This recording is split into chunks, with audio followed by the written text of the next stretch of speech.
శ్రీ రామకృష్ణ ప్రభ ఛానల్ను చూడండి, మాసపత్రికను చదవండి. ఓం స్థాపకాయ చ ధర్మస్య సర్వధర్మస్వరూపిణే అవతార వరిష్ఠాయ రామకృష్ణాయ తే నమః. అందరికీ నమస్కారం.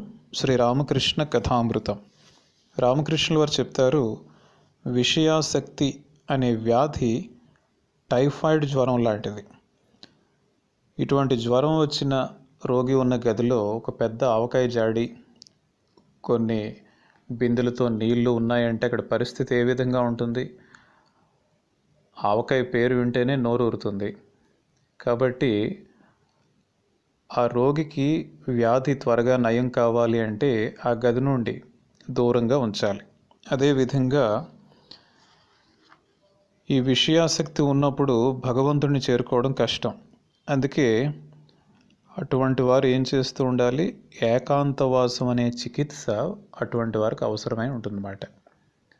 ఏకాంతవాసం దానికి చికిత్స. అక్కడ వ్యాధి ఏంటి? విషయాసక్తి. విషయాసక్తి అనే వ్యాధి పోవాలి అంటే విషయ వస్తువులకి దూరంగా ఉండాలి. అందుకే ఏకాంతవాసం చేయాలి. ఆ విధంగా చేసినప్పుడు ఆధ్యాత్మిక జీవితంలో ఎంతో ఉపయోగపడుతుందన్నమాట. మరొక సందర్భంలో శంభు మల్లిక్ అనే ఒక భక్తుడు రామకృష్ణుల వారితో అంటారు, నేను వైద్యశాలలు, పాఠశాలలు, చెరువులు ఇటువంటివన్నీ కూడా నిర్మించాలనుకుంటున్నాను అని అంటారు మాట.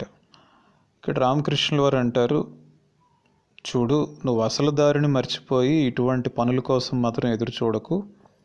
నీ ముందుకు వచ్చే అత్యవసరమైన కార్యాలను మాత్రం చేపట్టు.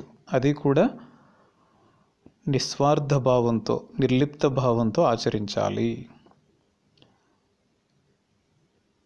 ఇంకా ఏమని చెప్తారు అంటే రామకృష్ణుల వారు, ఈ విధంగా ఎక్కువ కార్యకలాపాల్లో పాల్గొనడం వలన అది ఆధ్యాత్మిక జీవితానికి అంత మంచిది కాదు, భగవంతుని మర్చిపోయే అవకాశం ఉంటుంది అని చెప్తారు. ఈ విషయాన్ని మనం జాగ్రత్తగా అర్థం చేసుకోవాలి. ఈ సేవా కార్యక్రమాలన్న పేరుతో మనం భగవంతుడిని మర్చిపోవడం సరికాదు. ఎప్పుడైతే భగవంతుడిని మర్చిపోయి పూర్తిగా మనం సేవా కార్యక్రమాల్లో మునిగిపోతామో అప్పుడేమవుతుందంటే మనలో ఒక రకమైన అహంభావం పెరుగుతుంది. నేనే కర్తను, అన్నీ నేనే చేస్తున్నాను అన్న అహంభావం, అహంకారం ఇవన్నీ కూడా పెరుగుతాయి. అందుకే ఈ రెండు కూడా మనం జాగ్రత్తగా సమన్వయం చేసుకోవాలి. ఒకవైపు భక్తి యోగం, మరొక వైపు కర్మయోగం. భగవంతుడి యొక్క నామం జపిస్తూ ప్రార్థిస్తూ మనం కర్మయోగంలో ఉన్నట్లయితే, సేవా కార్యక్రమాలు చేసినట్లయితే ఆ సేవ కూడా గొప్ప సాధనగా మారిపోతుంది. ఆ విధంగా కాకుండా మొదటి విషయం మనం వదిలేసి భగవంతుని నామస్మరణ, ప్రార్థన, భజనలు, సంకీర్తనలు ఇవన్నీ కూడా పక్కన పెట్టి కేవలం మనం సేవా కార్యక్రమాల్లో మునిగిపోయినట్లయితే అప్పుడు అదేమవుతుంది అంటే మనలో ఉన్న అహాన్ని ఇంకా పెంచే అవకాశం ఉంటుందన్నమాట. అది ఇంకా ఆధ్యాత్మిక జీవితానికి మంచిది కాదు. కాబట్టి ఆధ్యాత్మిక జీవితంలో పురోగతి చెందాలి అంటే మనం రెండు కూడా సమన్వయం చేస్తూ ఉండాలి.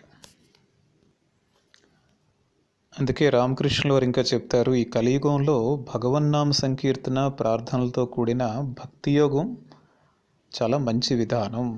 భక్తి యోగమే నేటి యుగ ధర్మం అని కూడా చెప్తారు. మరొక సందర్భంలో రామకృష్ణుల వారు శివనాథ్ అనే భక్తుడిని చూసిన వెంటనే గట్టిగా అంటారన్నమాట, ఆహా చూడు శివనాథ్, నువ్వు భగవంతుడి భక్తుడు కదా, అందుకే నేను చూడడంతోనే నా హృదయం అంతా కూడా ఎంతో ఆనందమయం అయిపోయింది. గంజాయి త్రాగేవాడు మరొక గంజాయి త్రాగేవాడిని కలుసుకోవడంలో ఎంతో ఆనందిస్తాడు కదా, వాళ్ళ ఆనందాన్ని తట్టుకోలేక ఒక్కొక్కసారి ఆలింగనం కూడా చేసుకుంటూ ఉంటారు అంటారన్నమాట సరదాగా. కాబట్టి ఇక్కడ మరొక విధంగా మనం ఆలోచించినట్లయితే రామకృష్ణుల వారు స్వయంగా భగవంతుని యొక్క అవతారం. అంటే భగవంతుడు నిజంగా ఎప్పుడు ఆనందిస్తూ ఉంటాడు అంటే ఎప్పుడైతే నిజమైన భక్తుడిని చూస్తారో అప్పుడు భగవంతుడు ఎంతో ఆనందిస్తారన్నమాట. కాబట్టి మనం కూడా గుర్తుంచుకోవాలి, మనలో ఆ భక్తి భావాన్ని, ప్రేమ, వ్యాకులత ఇవి పెంచుకోగలిగితే మనల్ని చూసి భగవంతుడు ఎంతో ఆనందిస్తారు. సత్వగుణం, రజోగుణం, తమోగుణం అని 3 గుణాలు ఉంటాయి కదా. ఈ సత్వగుణం గల భక్తులు ఏ విధంగా ఉంటారు అంటే, ఎంతో గోప్యంగా ఎవరికీ తెలియకుండా రాత్రి సమయంలో ధ్యానం చేస్తూ ఉంటారు. ఎక్కువ సమయం నిద్రపోరు.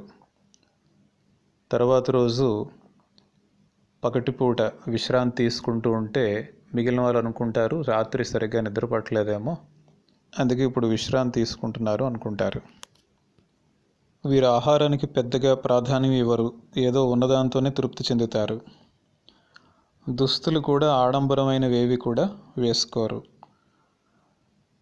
అదేవిధంగా ఇంట్లో ఉన్న వస్తువులు కూడా చూసినట్లయితే అవేవి ఎక్కువగా ఉంచుకోరు.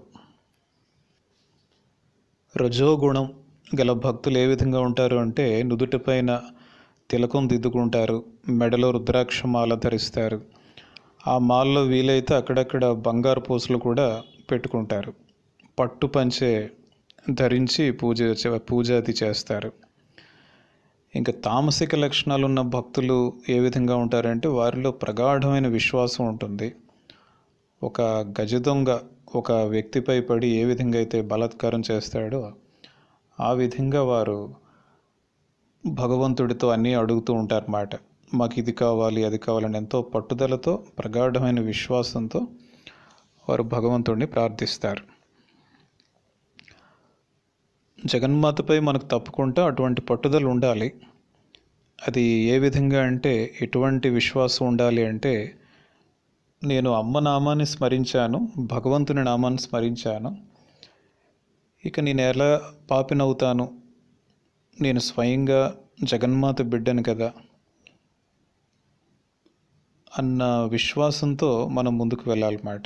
అంటే ఈ తామసిక గుణానికి ఆధ్యాత్మిక మలుపుని కానీ మనం కల్పించినట్లయితే దాని సహాయంతోనే మనం భగవత్ సాక్షాత్కారాన్ని పొందే అవకాశం ఉంటుంది. భగవంతుడు మనకేమీ పరాయి మనిషి కాదు, భగవంతుడు మన స్వంతవాడే అన్న విశ్వాసం అక్కడ కలిగి ఉండాలన్నమాట. ఇతరుల మంచి కోసం కూడా ఈ తామసిక లక్షణాన్ని మనం చక్కగా ఉపయోగించుకునే అవకాశం ఉంటుంది. అదే విధంగా అంటే, వైద్యుల్లో 3 తరగతుల వారు ఉన్నారు. ఉత్తమ వైద్యుడు, మధ్యమ వైద్యుడు, అధమ వైద్యుడు. అదే విధంగా అంటే, కొంతమంది రోగిని పరీక్షించి మీరు ఈ మందులు వేసుకోవాలి అని చెప్తారు, అంతేగాని వారు మందులు వేసుకుంటున్నారా లేదా ఇంకేమీ చూడరు. అటువంటి వారిని అధమ వైద్యులు అంటాం. అదేవిధంగా మరికొంతమంది మందులు ఇవ్వడమే కాకుండా ఆ మందులు వేసుకుంటే ప్రయోజనం ఏంటి, తప్పకుండా వేసుకోవాలి అని వారిని ఎంతో ప్రోత్సహించి పంపిస్తారు. అటువంటి వారు మధ్యమ వైద్యులు. మరొక రకం వైద్యులు ఏంటంటే, ఆ రోగి ఏ విధంగానైనా సరే ఆ మందులు వేసుకునేటట్టుగా చూస్తారు, అవసరమైతే బలవంతంగానే ఆ మందులు వేస్తారు. వీరు ఉత్తమ వైద్యులు. ఎందుకంటే ఆ విధంగా చేయడం వలన రోగికి ఎటువంటి ప్రమాదం లేదు, ఇంకా మంచి జరుగుతుంది. ఇప్పుడు ఈ వైద్యుల్లో ఏ విధంగా అయితే మనం చెప్పుకున్నామో, ఆధ్యాత్మిక గురువుల్లో కూడా ఈ 3 తరగతుల వాళ్ళు ఉంటారు. ఒక రకం ఏంటంటే ఉపదేశం ఇచ్చి శిష్యుల్ని వదిలేస్తారు, వారు నిజంగా ఆచరిస్తున్నారా లేదా ఇవేమీ కూడా చూడరు, వారిని మనం అధమ గురువులు అంటాం. మరొక తరగతికి చెందిన వారు ఉపదేశం ఇవ్వడమే కాకుండా వారికి చక్కగా అర్థమైందా లేదా, వారు ఆచరిస్తున్నారా లేదా ఆచరించడానికి కూడా ప్రోత్సహిస్తారు. అప్పుడప్పుడు వారి బాగోగులు కనుక్కుంటూ ఉంటారు. వీరు మధ్యమ గురువులు. మరి ఉత్తమ గురువులు ఎవరు అంటే, వారు తప్పకుండా వారి శిష్యులు వారు చెప్పినవన్నీ కూడా ఆచరించేటట్టుగా చూస్తారు, అవసరమైతే బలవంతంగానైనా వారు తప్పకుండా సాధనలు చేసేటట్టుగా చూస్తారు. వీరు ఉత్తమ గురువులు. అంటే ఈ విధంగా తామసిక లక్షణాన్ని ఉపయోగించడం వలన, పట్టుదలతో చేయించడం వలన అది వారికి మంచే కలుగుతుంది, కానీ ఎవరికీ కూడా హాని కలగడం లేదు. అందరికీ నమస్కారం.